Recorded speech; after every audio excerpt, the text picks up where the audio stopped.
ನಮಸ್ಕಾರ ಎಲ್ಲರಿಗೂ. ತಮ್ಮೆಲ್ಲರಿಗೂ ಸಾಯಿ ಕಿಚನ್ಗೆ ಸ್ವಾಗತ. ಇವತ್ತು ಸೌತಿನಕಾಯಿ ತಂಬುಳಿ ಮಾಡೋಣ.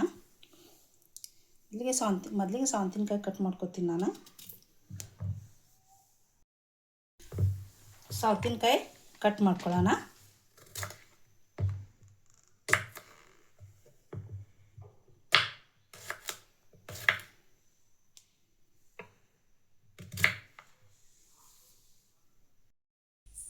ನೋಡಿರಿ, ಸೌತಿನಕಾಯಿ ಕಟ್ ಮಾಡಿಕೊಂಡೆ. ಈಗ ಕಟ್ ಮಾಡಿ ಸೌತಿನಕಾಯಿ ಹಾಕೊಳ್ಳೋಣ ಎಲ್ಲ. ಆಮೇಲೆ ಕಾಯಿ ಕಟ್ ಮಾಡಿ ಇಟ್ಕೊಂಡಿದ್ದೀನಿ ನಾನು. ತೆಂಗಿನಕಾಯಿ, ಹಸಿಕಾಯಿ ಅದು ಹಾಕಿದ್ದೀನಿ. ಸ್ವಲ್ಪ ಕೊತ್ತಂಬರಿ ಹಾಕ್ತೀನಿ. ಆಮೇಲೆ ಒಂದೆರಡು ಹಸಿಮೆಣಸಿನ್ಕಾಯಿ, ನಿಮಗೆ ಖಾರ ಎಷ್ಟು ಬೇಕೋ ಅಷ್ಟು ಮೆಣಸಿನ್ಕಾಯಿ ಹಾಕ್ಕೊಡ್ರಿ.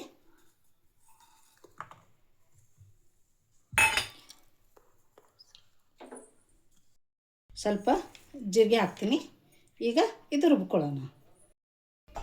ನೋಡಿರಿ, ಇದು ರುಬ್ಕೊಂಡಿನಿ. ಇದು ಒಂದು ಬಾಣಲೆಯಲ್ಲಿ ತೆಗಿತೀನಿ ನಾನು.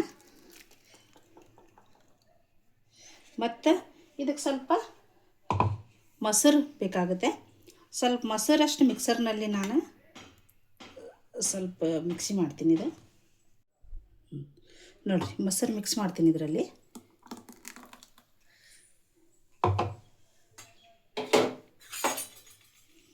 ಎಲ್ಲ ಇದು ಮಿಕ್ಸ್ ಮಾಡೋಣ.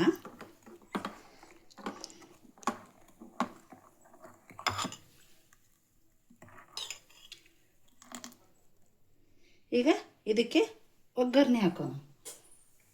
ರುಚಿಗೆ ತಕ್ಕಷ್ಟು ಉಪ್ಪು ಹಾಕೋಣ. ಇದಕ್ಕೆ ಉಪ್ಪು ಹಾಕಿದ್ಮೇಲೆ ಸ್ವಲ್ಪ ಮಿಕ್ಸ್ ಮಾಡಿರಿ. ಎಲ್ಲ ಮಿಕ್ಸ್ ಮಾಡೋಣ. ಇದೆ ಉಪ್ಪೆಲ್ಲ ಕಡೆ ಹೊಂದ್ಕೊಳ್ಳಿಕ್ಕೆ ಮೊದಲಿಗೆ ಎಣ್ಣೆ ಹಾಕ್ತೀನಿ.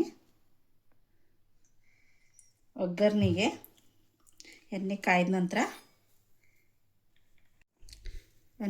ನಂತರ ಸಾಸಿವೆ,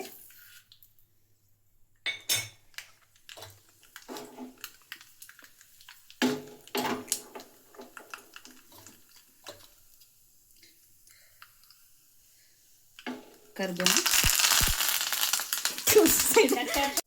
ಆಮೇಲೆ ಇದರಲ್ಲಿ ಮಿಕ್ಸ್ ಮಾಡೋಣ.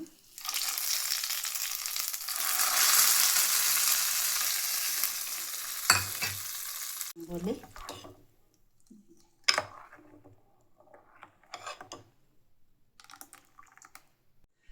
ನೋಡಿರಿ, ತಂಬುಳಿ ರೈಸ್ ಜೊತೆ ತಿಂದರೆ ಎಷ್ಟು ಮಜಾ ಆಗಿರ್ತೈತಿ. ಈ ಬೇಸಿಗೆದಲ್ಲಿ ಸೌತಿನಕಾಯಿ ಮೊಸರು ಇರೋದ್ರಿಂದ ತಂಬುಳಿ ಮಾಡಿ ಈ ರೀತಿ ತಿನ್ನೋದ್ರಿಂದ ಹೊಟ್ಟೆಲಿನ ತಂಪಾಗ್ತೈತಿ, ಆರೋಗ್ಯಕ್ಕೂ ಒಳ್ಳೆಯದು. ನೋಡಿರಿ.